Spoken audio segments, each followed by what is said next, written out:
what are the secrets of becoming a really great leader? You're about to meet someone who has spent a lifetime studying this topic and working with high powered leaders help them become even better.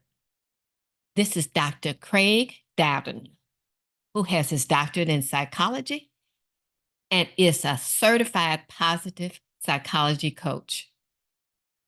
His latest book has been on the bestseller list of the Wall Street Journal and USA Today. He will share with you his philosophy on how to lead, not only in your organization, but also in your own life. The book is called A Time to Lead, Mastering Yourself so you can master your world. All right. Hi, Craig. I am Hi. I am so delighted you came here. I invited you after seeing your book, which is going to show up backwards. But after seeing write-ups of your book, I said, "Oh, some of that I think we're on the same page." And then I got the book, and I said, "Oh, he's got all of my heavy hitter, all of my favorite theories in here. This is going to be great." So I want to start by, oh, should say I'll just say that this book is a bestseller on two bestseller lists. You remember the Forbes Coaches Council, PhD. I'm going to have stuff in the bottom about you, so I'm not going to spend a lot of time now. Just everybody, y'all, this is a heavy hitter guy. So, and he talks about things that I care intensely about. So I am welcome, and I'm so glad to have you here on this podcast. Well, I'm thrilled to be here. Was thrilled to get the invitation and love the work that you do and the focus of the podcast and really generating positive conversations around important topics around leadership. And so the pleasure is all mine. Thank you. So, how did you get into leadership? What's your path? Oh, I love it. The origin story. Origin story. That's right. Yeah, let's just get into so growing up, I grew up in Newfoundland, on the Newfoundland? eastern Newfoundland. Yes, the Come From Away musical on Broadway. And so grew up in Newfoundland, and so when I was younger, I was just always fascinated by what makes people tick. And so who are people at their core? How do they see the world? And I was fascinated by how the similar people could see things very, very differently. I just thought that was fascinating.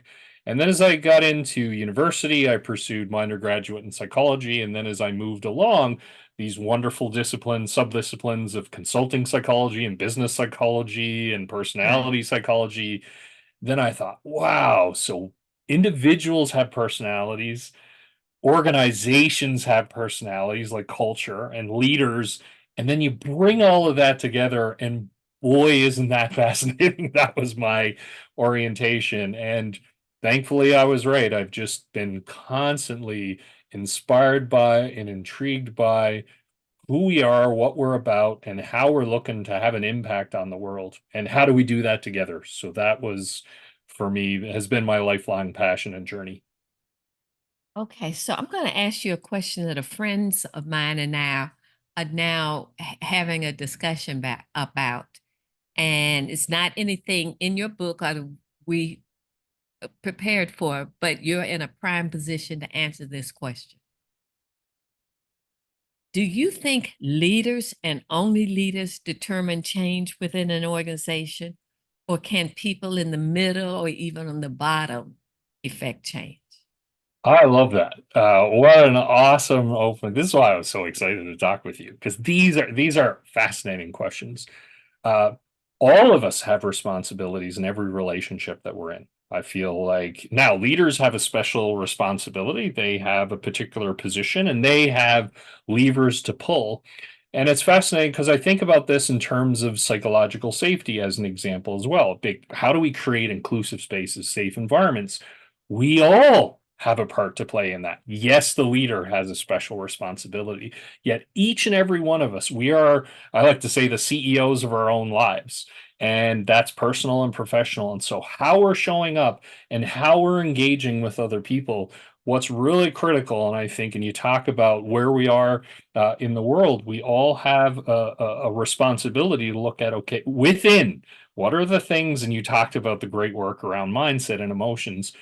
Who am I? What am I about? What am I looking to? What change am I looking to bring about? And how can I influence that and take that personal responsibility first and foremost? Okay, so you're talking about the responsibility, but the debate is about capacity. I'm Right. just me. I'm just way down at the bottom. Yep. I have no influence. Nobody, what do you say to someone who thinks they can't do it? They're not positioned to do it. Beautiful. The first It's thing the I would leader's job. Absolutely. I would, to me, and it's fantastic. I would ask, so what have you done? So just out of curiosity, what are the steps that you've taken? Who have you approached? What has been the response?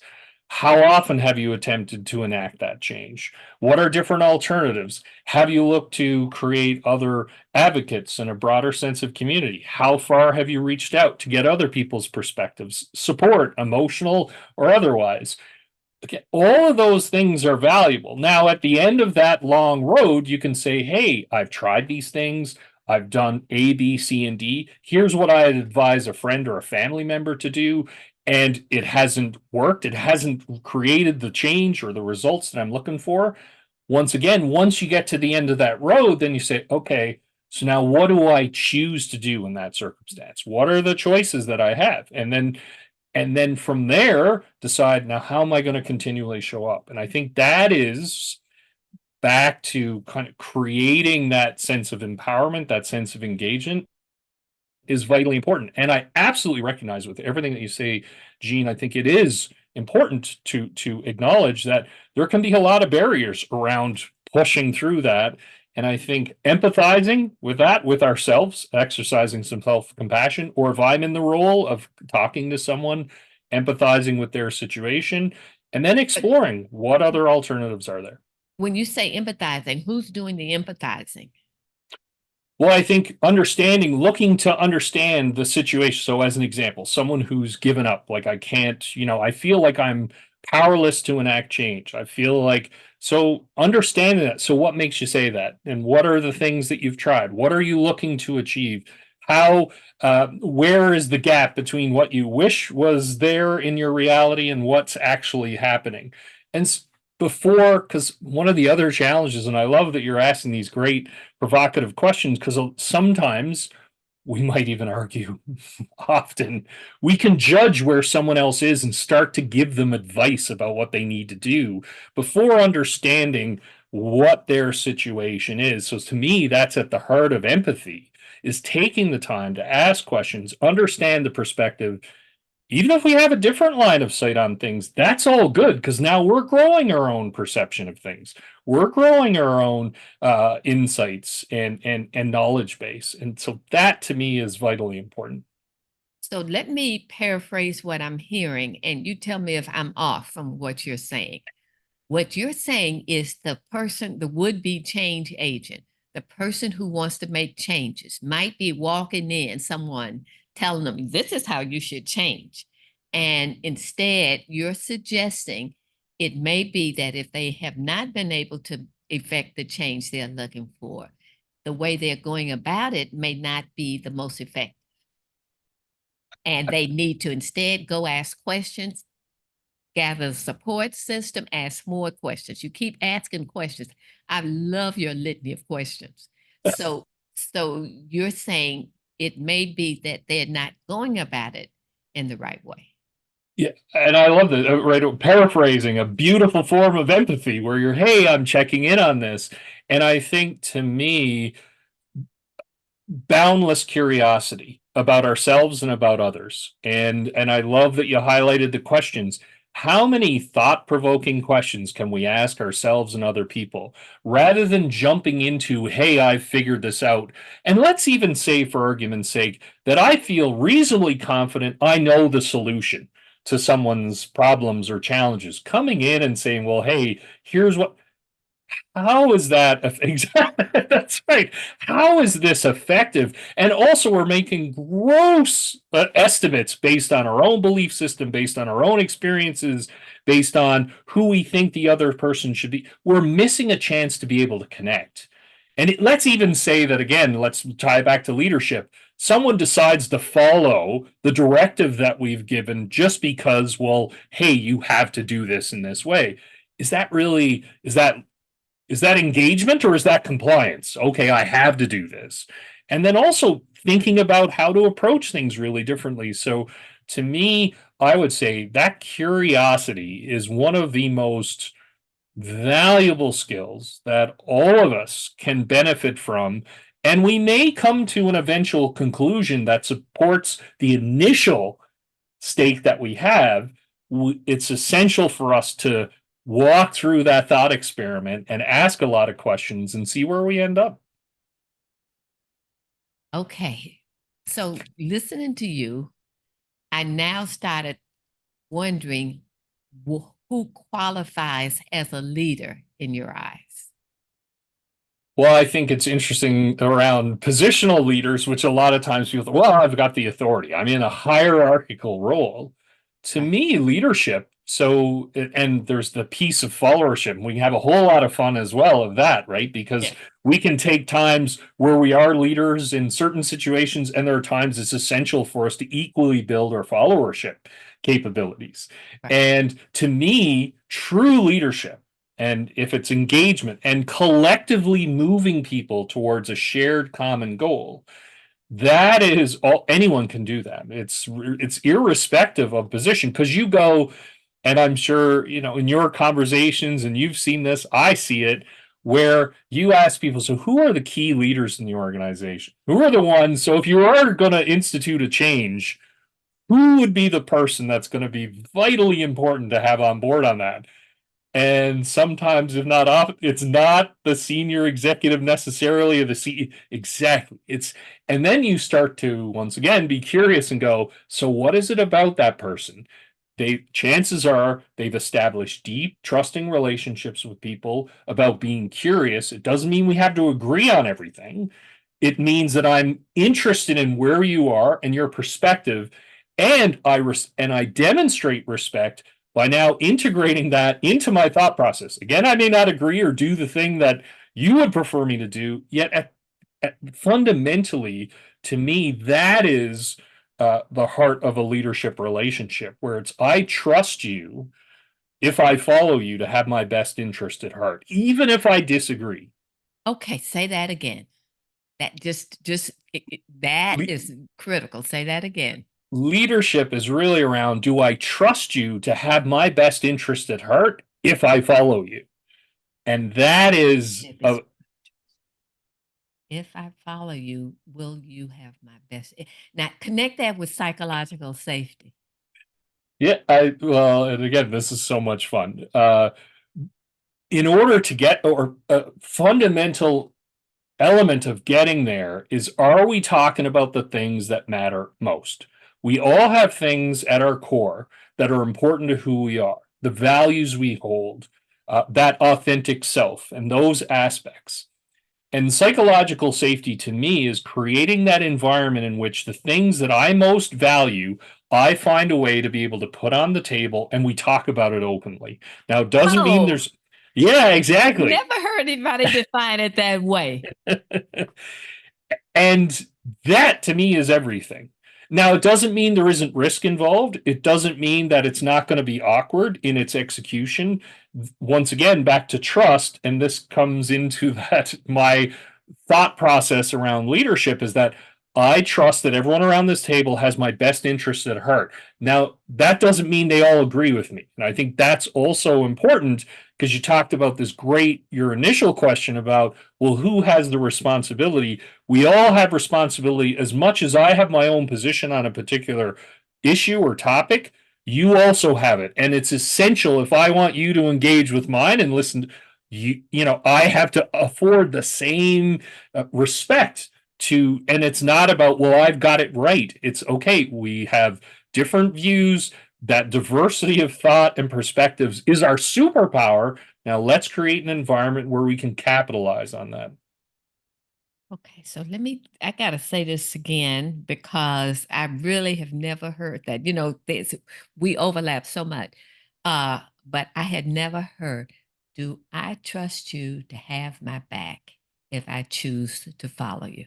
Mhm. And that's not every little thing. What you're saying is, it's not you're going to agree with every little thing, but in general, I have a sense you won't do me in just willy nilly.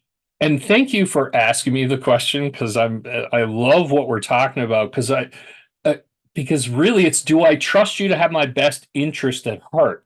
Now there can be some times where, and this is fascinating to me, if you look at the feedback literature and the research around feedback, the vast majority of people want feedback, like Right. vast majority. And then the challenge is how it's delivered and how I receive it. And so it doesn't necessarily mean that every single time I'm going to get what I want or I'm going to be told everything is fine. It's, do I trust that you have my best interest at heart?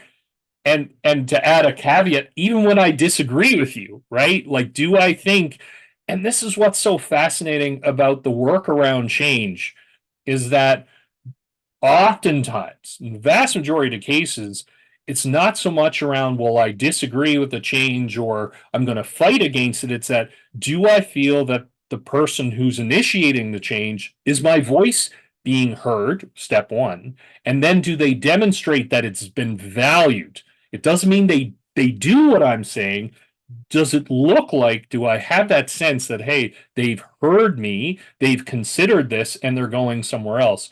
And to kind of play on that point about, do I trust you to act in my best interest, that can mean that you do something different. Yet because of the quality and nature of our relationship, even when I disagree, which we could have fun with about, is that the ultimate expression of leadership, I still choose to follow you, because even though I have a different perspective, I have confidence that you're looking out for me even if I don't see it. Wow. I have confidence that you're looking out for me, even if I don't see it. See, I have trouble with this word trust. I bat around the word trust and psychological safety. I think, how can you have trust and psychological safety if you can be let go with hundreds of people at the same in one fell swoop? Yes. How does trust and psychological safety fit into that?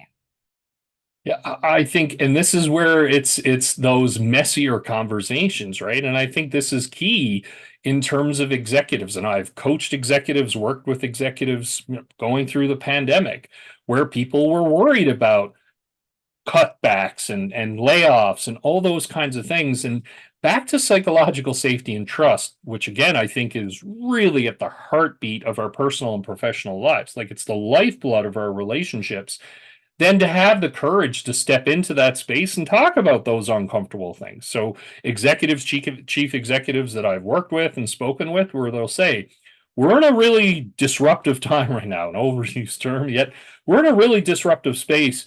The world is moving so fast and things are changing. And so let's say they did an all team meeting, like an ask me anything session where their employees can ask them anything, and let's say layoffs came up, and then it's, well, I could stand here and say there aren't going to be any layoffs, and I can't predict that there are too many unknowns right now. What I can commit to is, when those decisions are made, they will not be made lightly. Here is at the point when we will do that. Here is how we will communicate that. This is what steps will be in place for those that remain in the organization and for those that move outside of our organization. And then, after all of that, when it happens, following through on that piece. And now that may be an uncomfortable message, yet people go, wow, I can't believe that Gene was so open about these things. I don't like the prospect that this could happen and we could lose some of our colleagues, or I may be part of that. I appreciate the courage that was shown. And I also understand how this is going to happen. So back to the trust and psychological safety.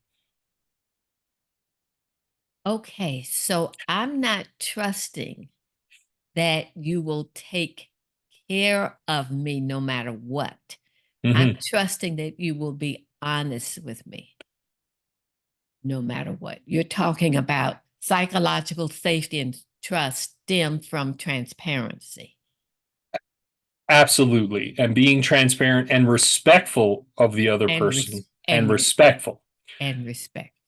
Because sometimes, and this is interesting to me, is that there can be, and this comes out in the authentic, being authentic side, which I think, all of us, that authentic selves, yet sometimes that can be used to really push past and just be mean about, well, I'm just going to be honest.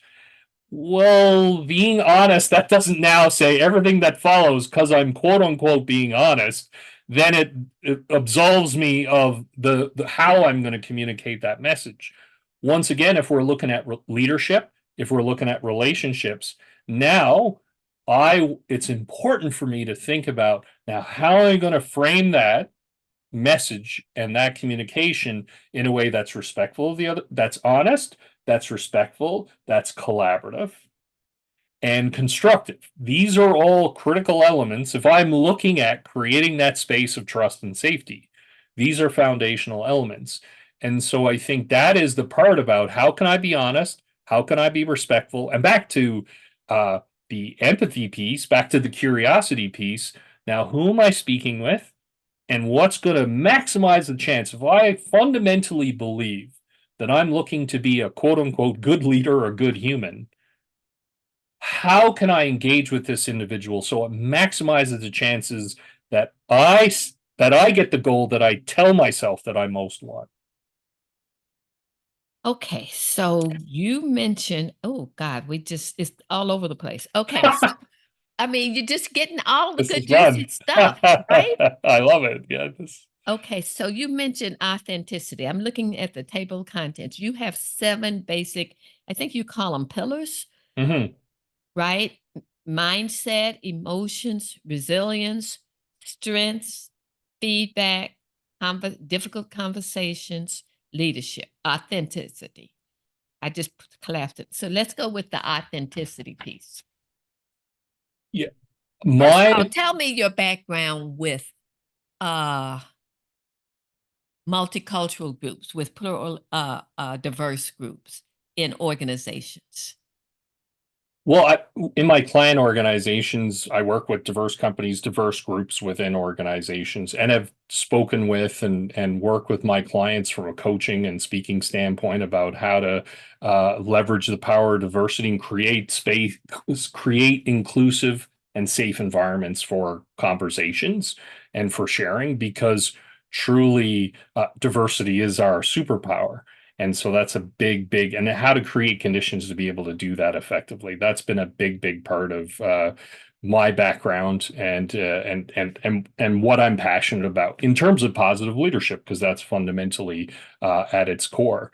And with authentic leadership, one of the one of my favorite definitions of authentic leadership, or it is my favorite definition of authentic leadership, comes from Alan Mulally, so the former CEO of Ford, who I collaborated with on A Time to Lead.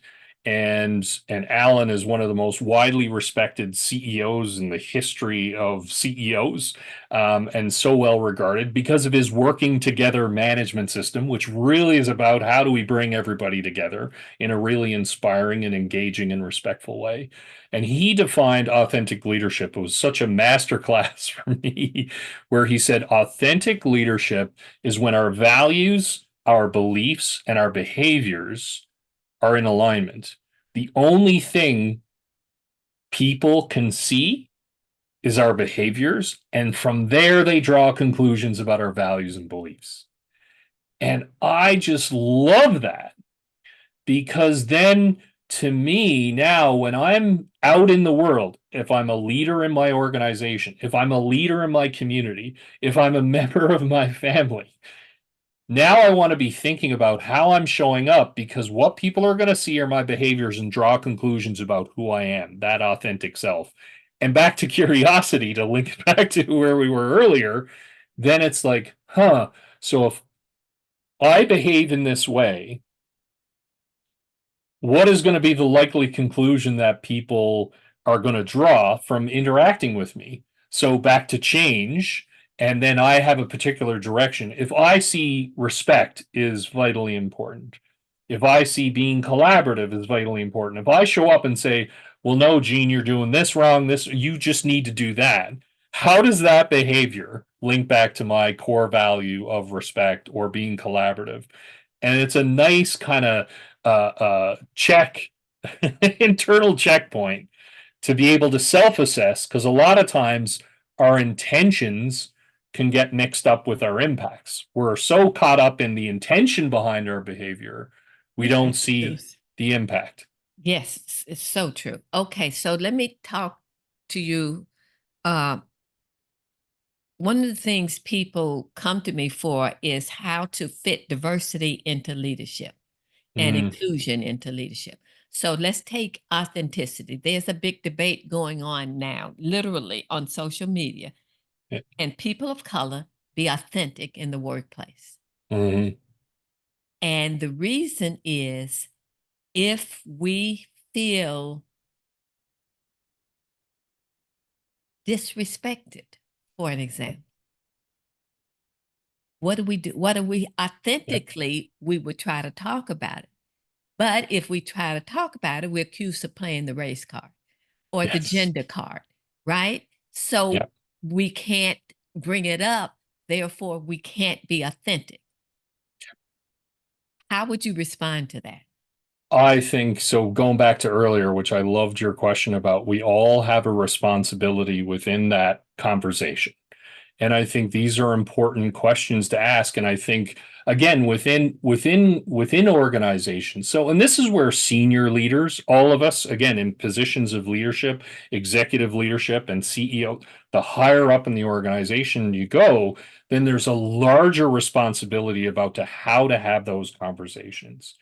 And I think the most critical piece is they will be uncomfortable and they will be a bit awkward because we're talking about things and we to all of the points that you're making. And one of the things that I love, I had the privilege of speaking with James White and Krista White, who wrote Anti-Racist Leadership through Harvard Business Review Press. I had Stephanie Johnson on about Inclusify, other CEOs where they'll say, it's essential for all of us to have, and I love how this was phrased, a sense of grace with ourselves and with others. I think that's just so incredibly powerful. That would be my and to kind of link that with curiosity, whereby I'm going to enter into these critically important conversations. I'm going to have my own set of beliefs, experiences, biases that are essential for me to be aware of, and do as much as I can around that, and do the hard work around that, like really be thoughtful. And so create an environment in which where we can start this discussion, just like you and I today, going back and forth and learning from each other around this and recognize there's going to be missteps. I think James White was saying when he was on my podcast, he was like, hey, and sometimes there's just things aren't going to be said the best way or the most effective way. So let's learn from that. And also let's and take the opportunity to keep the conversation going. That is it's there's so much potential there. And the only way to get better at this is through practice and to really engage in that in that dialogue. And so for leaders, it's to create that space. At the same time, going back to, because I do want to revisit where you said this debate in social media, I think that's the real the you cannot minimize or eliminate that those environments exist, and there are very strong explicit or implicit signals that this is how, if there is going to be, I'm going to play the race card, and so that can be an Well, under. I'm losing you now. So Oh, just sorry. okay. So take your just your last two sentences and say it. I'm picturing this person. I'm literally picturing a client. Jean, I cannot bring it up. And Right. I try to smile, I try to show up, I try to participate, but they are dissing me. Yep. And nobody will tell me what's going on. And I think they're scared that I'm a go banshee on them or something. Right.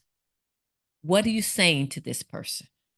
I would say in this circumstance would be, what are the ways in which you've attempted to raise this in a conversation with colleagues, with your supervisor? Not Haven't. at all. Yeah.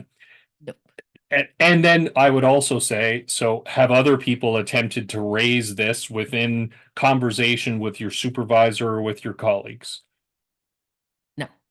So then I would say, okay, so this is really important. Because So everybody knows it's too dangerous. That's the reason. right. And then what I would say is, so if you haven't tried it and received that reaction, if others haven't tried it and received that, I appreciate your assumption that it's knowing or known that this would happen. Just want to think about that in terms of, so how do we know? How do we, and then moving from there, I would say, now what are the smallest, safest steps that we might take to be able to have that conversation? So maybe it's not the full way. Can we break it down into smaller steps, less riskier steps, whereby I can get a sense of how open, if I haven't tried it or other people that I know haven't tried it, is there a way that I can just peel around to see, okay, what might happen if I put that out there? And really think about, so what might that question look like, or questions? Hot dog. So you would just basically what you're doing is just basically the problem solving process, the change process, so starting small, being curious, look for Yes. openings, get social support. It's just you're even in this very dangerous, upsetting territory, you would still use the same methodology.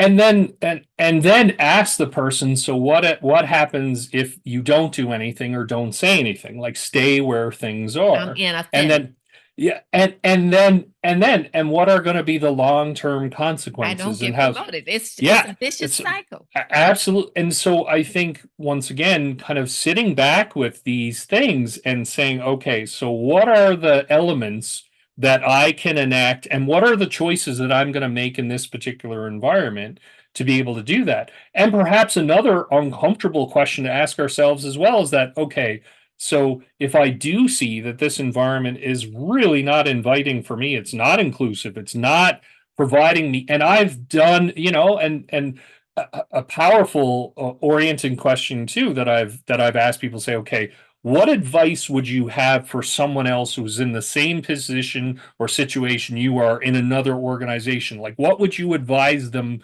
to do in terms of, if they had the goal of moving up the organizational kind of ladder? And then if you've done all of those things, right now, that's a checklist to say, okay, now I've done what I would tell others to do. Now I have to think about, okay, so what does that mean for me in terms of where I am and what my future goals are, and how I want to adjust or not adjust my expectations or perspectives. And I think that ends up, once again, back to looking within ourselves to say, so what are the choices I'm going to make in this situation, and how to move ahead. Wow.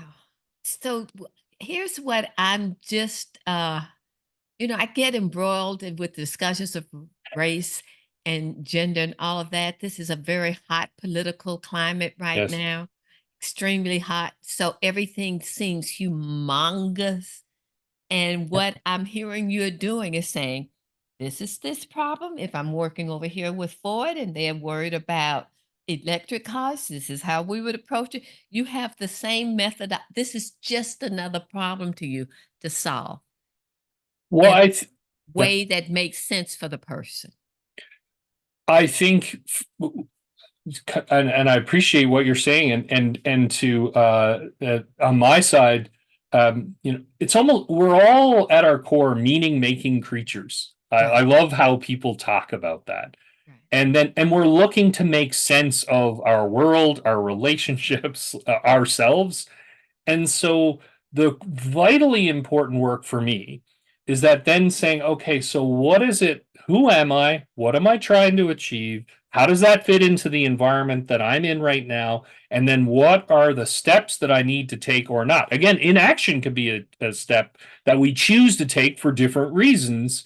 What's critically important as we continue to aspire to be the parent, you talked about mindset and growth mindset. How can I continue to remind myself that I have choices and I have options, and no matter how small or limited, to keep coming back to that piece and refocus that energy, because I love, where you're talking about how hot the environment is right now and how reactive and pushing. And then it's okay, well, imagine, it's so interesting, the timing is amazing. I'm in Canada. I just hosted the co-chairs for the Coalition for a Better Future. They are both former ministers in the government of Canada. One is liberal, which is essentially our Democrat, and the other one is conservative, which is essentially our Republican. They are co-chairs to talk about how do we come together, despite our differences, to build a better future. And what I love is the mission of that organization is we all have a vested interest in a brighter tomorrow, a better future. Now we're going to have perspectives on that, which are valuable and can be quite diverse and different. Yet, how do we work together to figure that out? And I think this first step, and one of my favorite taglines is "Great leadership starts with great leadership," or "Great leadership starts with great self leadership." Sorry, I was so excited. Yes, okay. And so then for me, let me kind of really work through those pieces and think through that process and feel through that process so I can show up in the best way that I can. Let's cue authentic leadership to then drive that conversation and influence and be an important part of that conversation the way that I want. Again, being mindful of where I would like for it to end up. And if you and I are on opposite ends of the spectrum, well, then how do we work together to figure it out? And how can I learn from you and benefit from that interaction and exchange? I don't know why this is hitting me the way it's hitting me, because I know this. I mean, self leadership is one of my things. Uh, but I'm people people are talking all around, friends, and it's like everybody is just this swirly, swirly, swirly. And what you're doing is coming back to you're basically coming back to the basics. Who are you? What do you want? What have you tried? How are you going to go about the goal? So it just comes back to self. That's what you're saying. And that's fundamentally what we're able to control. My mindset. So you talked about mindset and my emotions, and that's why in the book, A Time to Lead, it's about how do I lead with my mindset, lead with my emotions. And once again, if I truly believe that what I'm looking to do is build a brighter and better future with you, well, me showing up and being all reactive and judgmental and this is the right way, how is that even? So if that's what I believe and that's what I want is to move things forward with you, well, how do I best do that? How do I best create that environment? What conversations are important for us to have? What are the things that we want to explore? If I'm faced with anger and judgment and frustration, how do I? Because this is the other really interesting thing, right? There's a great quote by the phenomenal psychiatrist Dr. Mark Goldstein, and who wrote an amazing book called Just Listen. I'm going to paraphrase it. It's probably not exactly accurate, but he said, "When the conversation is the most heated or you're at your most vulnerable, show them your neck." And so it's almost like, okay, people are coming at me and coming at me, and it's anger, and judgment, and all of these, and then and especially now where we are with our emotions on edge, we can lean right back into that and taking a pause and absorbing. Yes, that's difficult. Yes, that's challenging. And reflect and sit and ask a question and say, well, that sounds really challenging for you. Can you tell me more? And now our emotional energy, I think this is also vitally important. And I love the research around this. Emotions are contagious. So someone comes at me with a really strong emotion. If I'm able to, no matter how challenging that is for me, if I can sit with that and be thoughtful of that and respond, and it doesn't mean I have to agree. I can, and it's interesting. I've coached. This is a big part of my coaching practice. We can assertively hold our ground without aggressively doing so. And I think that's powerful. I can assert my boundaries without disrespecting you. I can honor the limits of what I'm prepared to accept without coming over onto your side of the fence. And so this is, again, it's not easy. If it was easy, we'd all be doing it. This is what I think is vitally important. Okay, so let's go to resilience. I'm looking at your seven things. I'm listening to what you say. I'm juxtaposing with some people I've talked to literally in the last 48 hours. I'm just running through what I've heard people say. And basically what they say is too hard. It's too hard. Why am I even bothering? One person I just talked with is married. Why am I staying? Right. Another person said thinks uh, the person's boss has given some of that job, the person's job, to somebody else. Yeah. It's too hard to talk to her. She doesn't see me. What am I? So, what? How do you address resilience when people say it's just too much, but I can't quit because of Yeah. the kids and Yeah. because of whatever? So a couple of one point which I really appreciate. I want to express my own gratitude where you said I was going back to the basics. That means a lot to me because I think sometimes we tend to overcomplicate life and the responses and reactions, and so I think those fundamental aspects are key. So a couple of things about the examples you provided. My favorite definition of resilience came from the Center for Creative Leadership, and they differentiate between pressure and stress. So pressure is the extent of the demands that our external environment places on us. Stress is our internal belief about our ability to deal with those demands. And I love that. I find that people, oh, that's so interesting because, and this explains why people in the same situation can have entirely different stress responses because someone thinks you think you've got you believe that you have the resources available to deal with the pressure, and I may feel overwhelmed. And so it's a powerful resilience building question to ask ourselves, what resources do I need in this moment? Now, to your example where someone is, hey, I'm stuck with this boss that doesn't listen to me, and that what's the point? And I'm stuck because I have kids, I have mortgage, I have, and these are real. Like to pretend that they don't exist, that's inauthentic as well. Now, on my side, and I've had these conversations, you can probably guess okay, so how have you tried? Yeah, How have you tried to talk to them? And yeah. and I'm curious. I'm not here to judge. I just want to understand. Are there different ways? And then let's say we run the tape to there isn't, like I've tried multiple times, my colleagues do, it's just the way it is. Then I'll say, okay, so we're in a situation that you've tried to change it, it's not changing, and we can be reasonably certain that this person is not going to change, on their own. So now you have choice. We can speak up, which you've already done, and then that has an enact. You can leave, which also it's not possible based on your circumstance, or we can stay. What's vitally important is to choose to stay. Because as soon as it's outside, like I'm forced, now what's happening is I love yeah, we're losing that agency. And so now we can make a choice around, okay, because if I'm choosing to stay and this is unhealthy, it also affords, okay, what steps could I take to look for another opportunity? And I'm here for my children. I'm here for the more, all those. Now this is about there's a values connectivity to it. It's about something that's important to me versus look at what's happening to me and I'm powerless. And then we can get stuck. So that would be how I would have that conversation. And so if you choose, and here's the other vitally important point, because then if the person keeps acting the way that they're acting, Well, that's who they are. It doesn't make it easy to deal with. We can pivot and go, okay, yes, this is awful. It's disrespectful. It's limiting.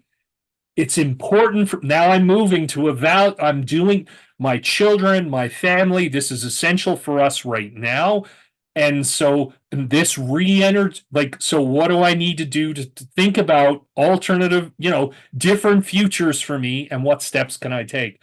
Because otherwise, then the power will come from without rather than within, and the influence. And so that is really for all of us reminding it's a choice. I'm making the choice.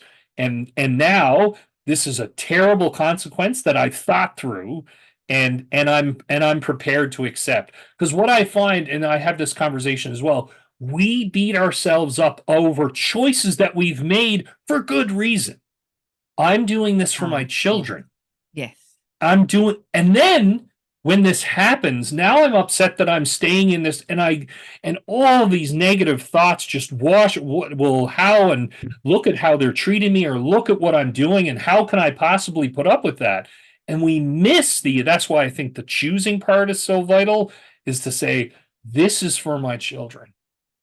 And This so, is, yeah, yeah, that's how people go to work every day at horrible jobs, so that their children can have a roof over their head, and it's a choice. absolutely. And that's, I I I just want you to know how close we are aligned on this. I oh, don't like the term I am you I'm going to empower you. I'm going to right. help you empower yourself. I'm a stickler about that. Don't talk to me about empowering someone. How are you going to help this person empower themselves is what I keep going back to. I love that. Yes. And again, I am going to, well, now this is, I, how do you support someone? What are the conversations that you can have? Back to resiliency. What supports do I need? That could be talking to Oh, friends and I love family. that. That could be taking a course. It could be reading a book. It could be joining a Facebook community. What supports do I need right now to deal with the pressure I'm under? Now that's a much more, once again, that's a resource oriented response, and that is in my control. I love that. When I got to you used I can't see it right now. When you said it's a research resource oriented approach or something akin to that.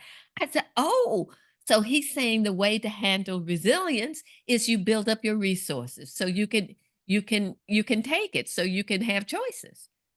Absolutely. And this is lovely, right? Is that we have resources within Yes. and we have resources outside. And now, which is really awesome, because now we can say, okay, what are the things? So back to strengths. What are the strengths that I possess that can be useful in this particular situation? And that where I'm struggling, or where I'm facing some challenge. And then it's now, what are resources outside of me, my friends, colleagues, mentors, family members, you name it, courses, books, webinars, podcasts, right? That I can now seek out. And now I feel, oh, that's really interesting. Okay, I can put that in my toolkit, in my resource kit. And now I am empowered. I feel empowered. This has been one of the fastest podcast I've done. I mean, I looked down and I said, "What?" I mean, we this has been hot and heavy. Okay. And inspirational. So what I'd like to hear from you is, what do you want people to get from this book? Hmm. Uh, I would say I'll I'll restate the line I used earlier about great leadership starts with great self leadership. And to boil it down, I think, and it's just such a beautiful set of questions and topics we've explored. This has meant so much to me. This has been a really, really fun conversation, is to be mindful of our mindset and our emotions. And as the world speeds up and the change is coming faster than ever before, really being curious about how we look at situations, look at different ways to look at situations, and also learn in a very curious way, non judgmental, about our emotional lives. and every single day learn from that. That's really what I'm so passionate about, is that journey of self-discovery and self-development, because every single human being, when our impact and when our intentions and impact are in alignment, it feels awesome. So how can we best prepare ourselves in every context, personal and professional, to be the person that we feel we were born to be, and keep learning on that journey? Even when the environment is horrible. That's right. Even when because sometimes there are going to be great environments and sometimes there are going to be horrible environments. And here's the thing, and I'm a positive psychologist by training, and it's important to call out when they're not great environments, either external or internally. It's okay to acknowledge that for ourselves. This is really rough. This is a toxic exchange that I'm in right now, and it's important to create the space and acknowledge that's going to impact me, and this is really difficult now, and feel that emotion. What I love about the research around this as well, we need to create space for the emotion and to acknowledge it and process it before we move into, okay, now what are we going to learn from this, and how do we take this into action? And so if we jump into action right away, we're not absolutely, we're not learning from our emotional experience. If we downplay the emotional experience, and if I can add, one thing that we're often prone to do is judge our own emotions. I shouldn't feel this way in this situation.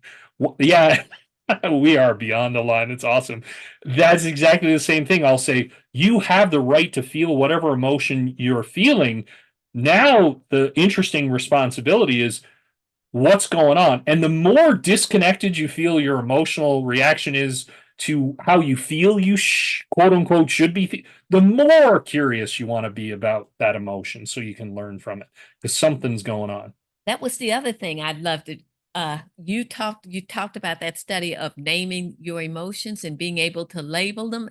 And the research says that some people literally have maybe three emotional words in their vocabulary. They don't even know how to talk about their emotion. I call it name the thing. Can you Love name it. the thing? Can you label it? It's brilliant. And back to and I think, and I love it, and back to basics as you described it before. How powerful is that? Because if we can name it, because a lot of times, how are you doing, Craig? Good. Okay, you know, fine. And then now, and that's part of our, yet if we're really thinking about now, how do we learn about our emotional world and what's going on? And again, I love the definition of emotions. It shows the degree of alignment between our internal and external Yes. worlds, right? Where positive emotions, things are in alignment, negative emotions, things are out of alignment. And that's not good. That's just, that is okay. So how do we bring things back into alignment? That's another insight. Hang on. So positive emotions, things that what makes oh, this is so cool. I have this is one of you know how you have problems in the back of your head, but you haven't brought it forward. Okay. So people say emotions are not neither good nor bad. So to call them positive and negative, that's not right. And I'm thinking, well, they are positive, negative. And what you're Yes. saying is what makes them positive is are they do they put you in alignment with your environment? Do they put you in line with what you want to have? And if you're not in alignment, it's a negative. Yes. And now we learn from it. They're data points. That's so cool. Okay. All right. So I think we've gotten a good summary. Uh, anything else you want to add? Thank you. I've beyond enjoyed this conversation. I love the passion, the energy, the thoughtfulness. Your mission for how to have just really important conversations. I feel it and your observation at the beginning, I could not agree more. And I just think these kinds of discussions, and I love also how you pushed my thinking. I don't mean that in a bad way. You were asking me thoughtful, hey, well, can you explain?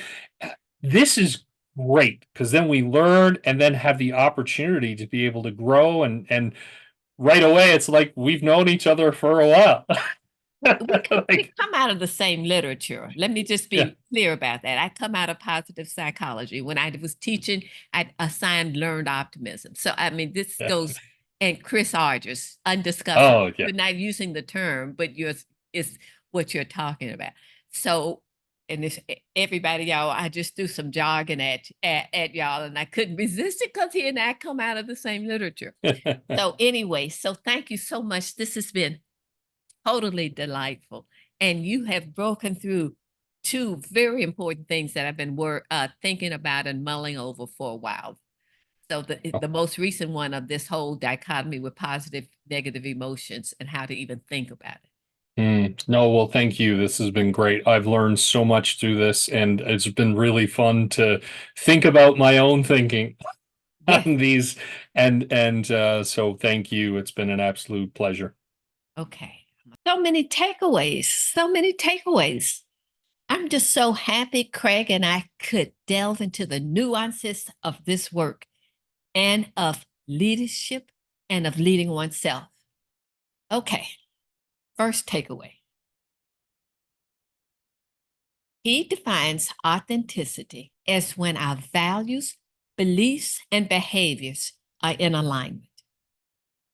People often define authenticity as telling the unvarnished truth, no matter who it hurts. He has a completely different definition. I'll say it again. Authentic leadership, he says, is when our values, beliefs, and behaviors are in alignment. We all know when people sound phony to us.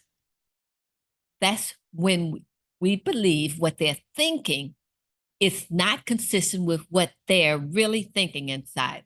So we label them phony or inauthentic. We know something's off. People who are doing that think they're getting away with it. But you know, we know something's not right. When the behaviors don't seem in alignment with the person is really thinking, it doesn't work. And that's when people pull away. The second great insight was around safety and trust. He defined trust as when I believe you have my best interest at heart, even if I can't see it, even if you disagree with me or take an action I don't like, I can still trust you, even if you're not doing what I want you to do, as long as I think you're considering me. And as long as I have input in your deliberations, I can then have confidence you're looking out for me, even if I don't see it. The third takeaway was how he approached racial and diversity dynamics in the workplace. He uses the same methodology on that as you would on anything when you're trying to make a change. It comes back down to self leadership, being responsible for your own actions and thoughts. Right now, this is such a traumatizing time in the world for people who care about what's happening. Diversity, inclusion, and equity, all of that, all of these dynamics are just causing real trauma. So it comes back to our own thoughts. It comes back down to self leadership, being responsible for your own actions and thoughts. Right now, this is such a traumatizing time for people who care about what is happening in this country and around the world. Diversity, inclusion, equity, these are hot topics right now. So, this is a question of being responsible for your own actions and thoughts. I've mentioned clients who believe that they are just not seen by their managers.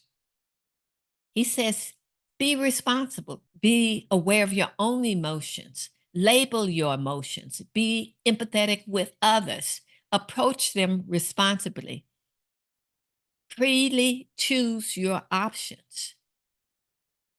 And if it doesn't work and You can't make the change you're seeking. Know that you're choosing to stay and make that feel good that you have the option and the right to make that choice. And if you want to try to make a change, start really small. Look for what tiny opening might be available. But in any case, choose your actions and be glad you have that option. Okay, it's been a delightful conversation, and I hope you gained as much as I did. Now, the Conscious Change book is out.